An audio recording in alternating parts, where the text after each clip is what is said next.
Welcome sa e-skul ng bayan. Andito ako para samahan kayong mag-review. Tara, aral!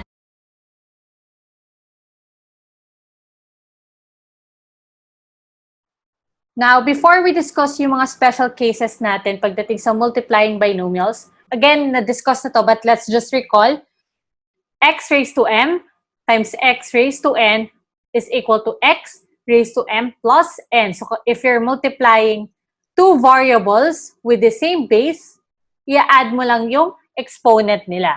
Okay? Recall natin yung ating power of a powered rule, x raised to m, and yung buong power na yon is raised to another power a, you're just gonna multiply a to m. Okay? Kasi same pa rin yung base.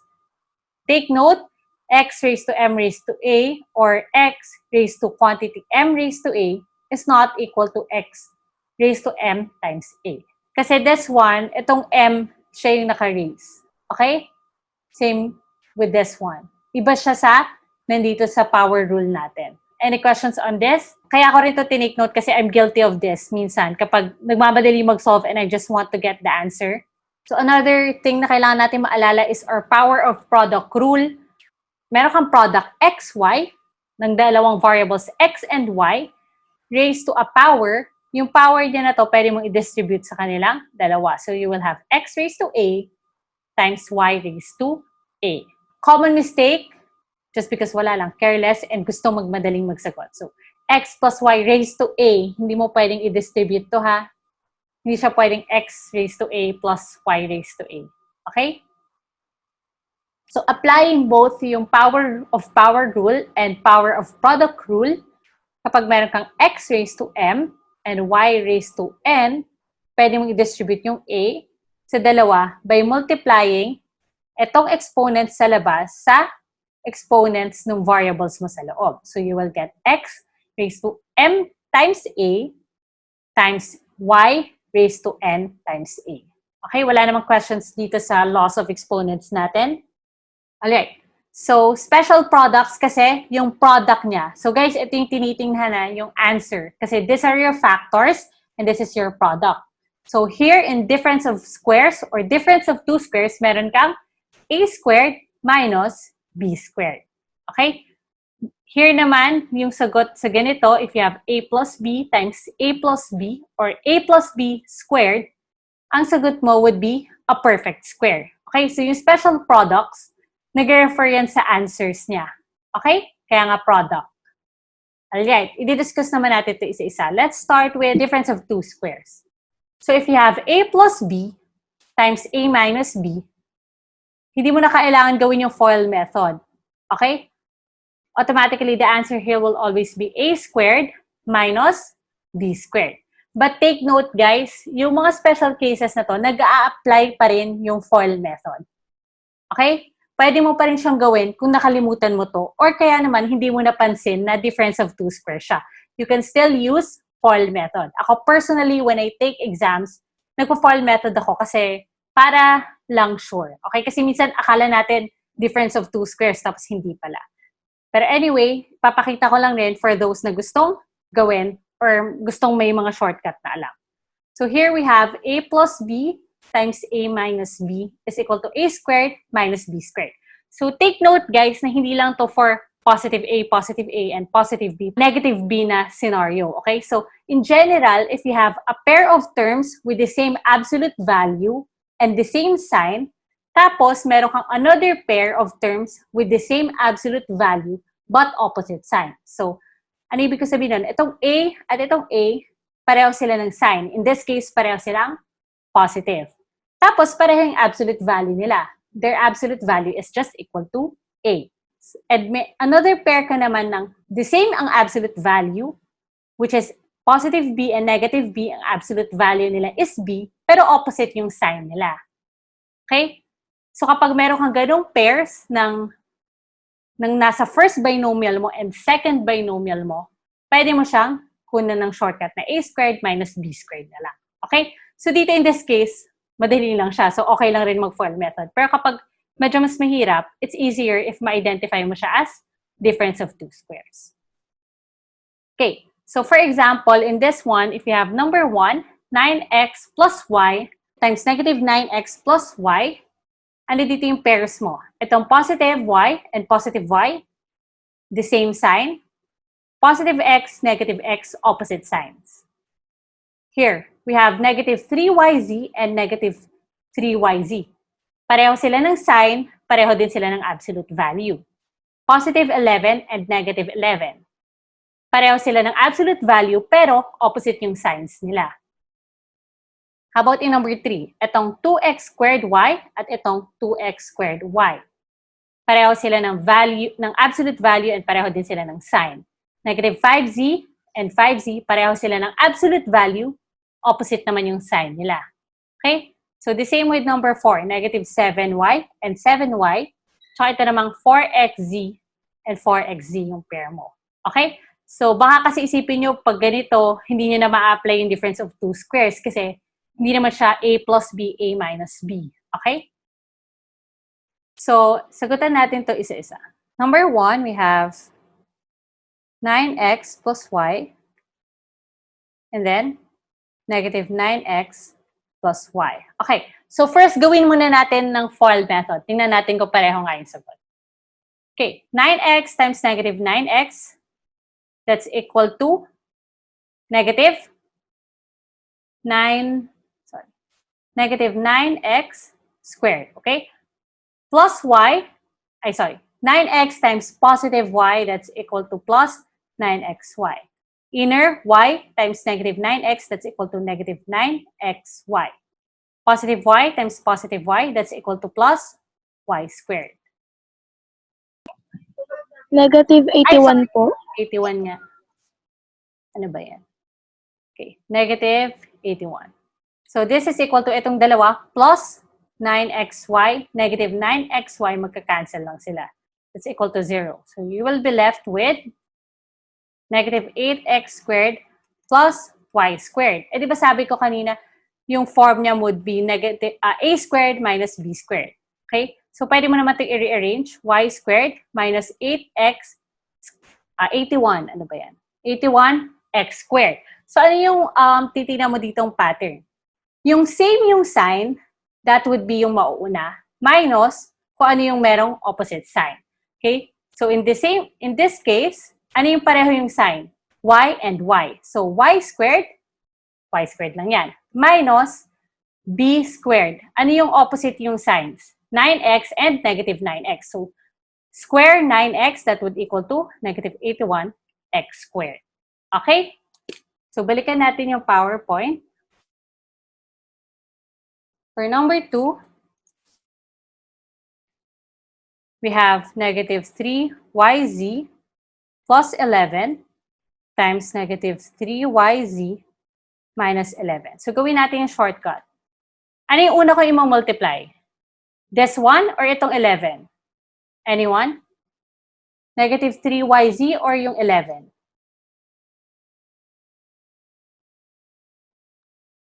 Oh, may difference of 2 squares ka dyan. So, may isa-square ka minus another 1.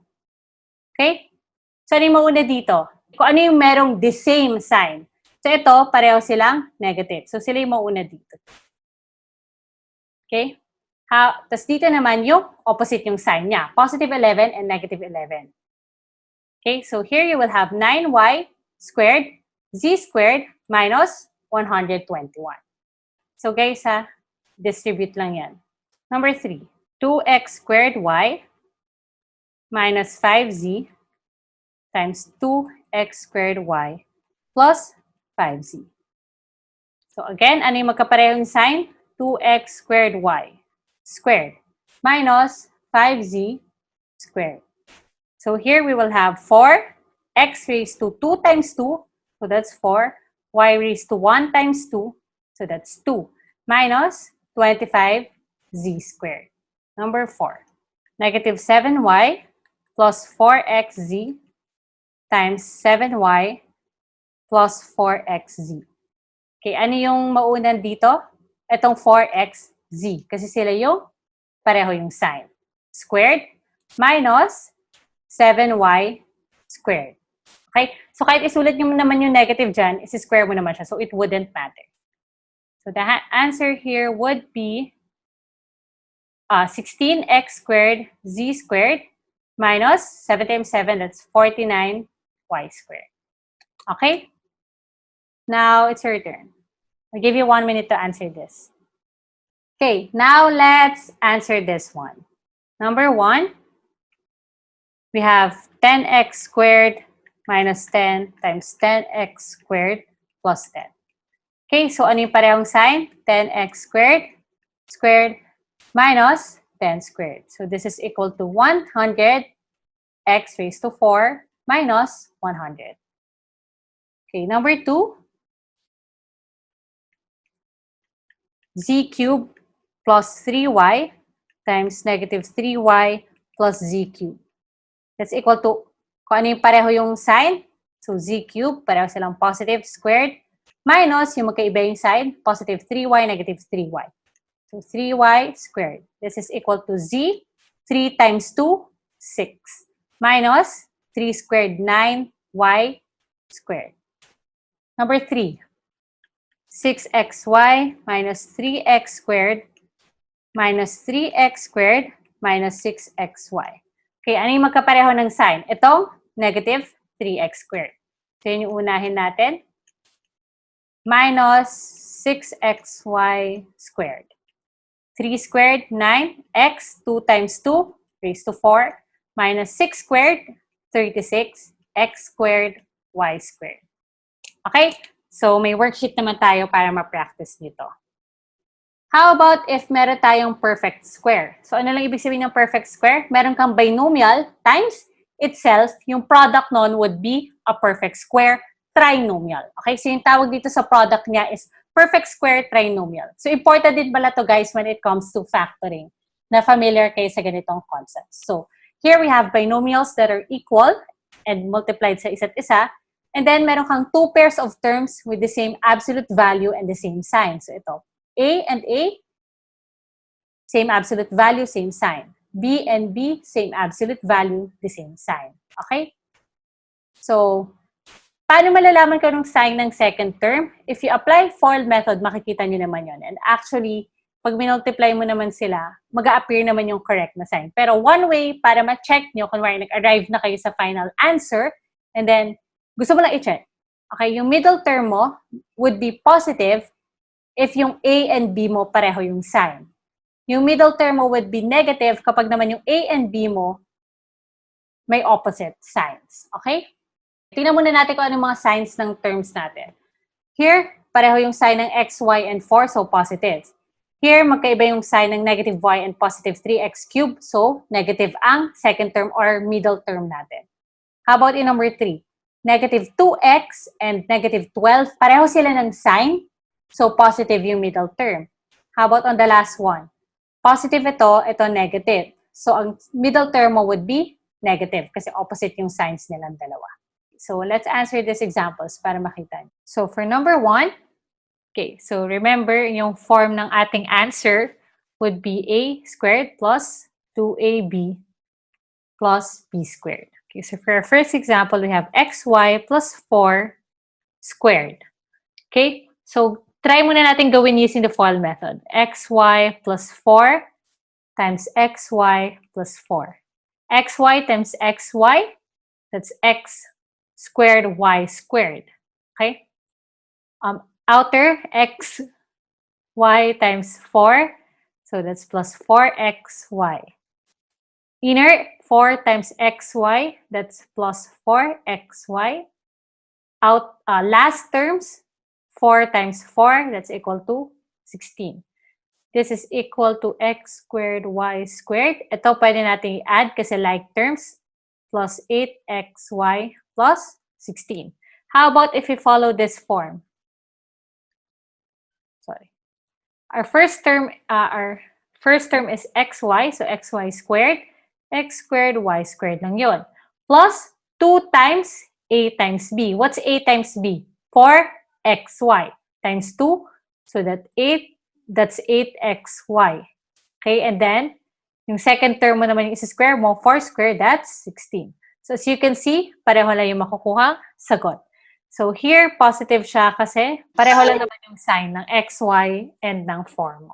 Negative y plus 3x cubed times 3x cubed minus y. Okay? So, ano yung terms natin dito? Negative y and positive 3x cubed. So, kahit ano lang naman yung unahin nyo, dapat pareho pa rin yung sagot. Plus 2 times negative y times 3x cubed plus cube nung second term, 3x cubed squared. Ito magiging y squared kasi negative times negative. Okay, may negative ka dito. So, magiging minus 2 times 6 x cubed y plus 3 squared, that's 9, x cubed raised to 2, 3 times 2 lang, or 6. Okay? So again, as you can notice, nagpa-follow pa rin siya dun sa a squared plus 2ab plus b squared. Kasi, yung, kahit ilagay mo lang yung negative sign dito. Pero one way to check, tama ba na negative 2 dapat? Yes, kasi opposite yung signs ng iyong terms. Number 3, negative 2x minus 12 times negative 2x minus 12. Okay, pareho yung sign mo. So, i-expect mo dapat na yung middle term mo would be positive. So, here, 2x squared, 4x squared lang yan. Okay? And then, yung gitnang term would be plus 2 times 12, 24 times 2. Okay? Kasi 2ab. So, don't forget this one. 48x. Okay. Plus 12 squared or 144. So, this is our answer for number 3. How about for our last example? X cubed y times z. Minus 9xyz squared. So, dito, i-expect mo na negative yung magiging middle term mo kasi opposite yung signs nilang dalawa. X cubed y z squared. X raised to 6 times 2 lang to, times 2 times 2. Y raised to 2, z raised to 2. Minus, multiply mo silang dalawa, and then times 2. So, 2 times 9, that's 18. X times x cubed, that's x raised to 4. Y times y, that's y squared. Okay, and then yung last term would be plus 9xyz squared. That would be 81. X squared, y squared, z squared. Okay, hindi po ba negative daw ito? Okay? So again, remember guys, kapag pareho yung sign ng dalawang term mo, i-expect mo na ang middle term mo would be positive. And kung titingnan nyo, if I multiply this dito, negative 12 times negative 2x, magiging siyang positive 24, di ba? Negative 2x times negative 12, that would be positive 24 ulit. So, as you can see, kahit mag-FOIL method ka, you will arrive with the same answer. Okay? So, take note kapag pareho yung sign, magiging positive yung middle term mo. Okay? So, kung parehong negative, parehong positive, positive middle term. Okay. Try this one. I'll give you 1 minute. So, guys, you can choose to do FOIL method, pero yung purpose again ng video na to is to show yung shortcuts if you have yung mga ganito. Okay, so for number 1, we have negative x plus 3xy times 3xy minus x. Okay, so again, perfect square trinomial ang product nila if pareho lang yung binomial na minumultiply mo. Binomial times itself. Okay, so here, pareho lang ba sila? Kasi by commutative property of addition, pwede mo tong ilipat actually. Okay, so 3xy plus negative x or 3xy minus x. Okay, nakuha ba? So, ang ating first term would be, sige, unahin natin to. 3xy squared, that would be 9. X squared, y squared. Okay? Opposite yung signs nila, so alam natin na negative dapat. 2 times 3, 6. X times x, so that's x squared times y. And then lastly, we have x squared, so that's plus x squared. Okay, number 2. 9x squared y plus 2z squared. This is equal to square of this is 81. X raised to 4, 2 times 2. Y raised to 1 times 2 or 2. Plus 2 times 9 times 2 or 9 times 4, that's equal to 36. X squared y times z. Okay? Second term ng binomial natin, square naman natin. 2z squared, that's equal to 4z squared. Naka-follow naman ba? Negative 3x cubed minus 2xy times negative 2xy minus 3x cubed. Okay. 3x cubed squared, that's equal to 9x. 3 times 2, so 6. Okay? Middle term natin, pareho ang signs, so positive lang yan. 3 times 2, that's 6. And don't forget, times 2 ulit. So that's equal to 12. X raised to 3 plus yung 1 dito, that's 4 times y. Okay, babalik ako yung nagtanong ha. This one squared, that would be positive 4 kasi 2 squared. X raised to 2, y raised to 2. Okay, tama naman ba lahat ng sagot? Or meron kayong corrections and questions? I'm assuming wala. Earl, what do you mean by hindi po ba pwede i-add yung like terms? Let's check. Number 1, magkakaiba to guys ha. Iba yung variables niya and yung power. Ito, x squared, y squared. So, x squared times y. Ito naman, x squared. Okay? Dito ba may like terms? Wala din. How about here? Wala din. Ito na yung simplified form niya. Okay, may nagtanong, first term po ba must have the most number of variables? Well, by convention, yes. So, ito, pwede nyo pa itong i-rearrange. Okay? Pero again, when you're taking college entrance tests, meron kang choices. Okay? So, depende ko na yung nasa choices. Kasi pwedeng i-jumble naman nila to. Like in this case, nag-a-add ka lang. So, just follow commutative property of addition. Pwede mong ito yung mauna. Pwedeng ito. Or pwedeng ito. Okay? So, yun, check nyo na lang. Pero by convention, yes, mauna dapat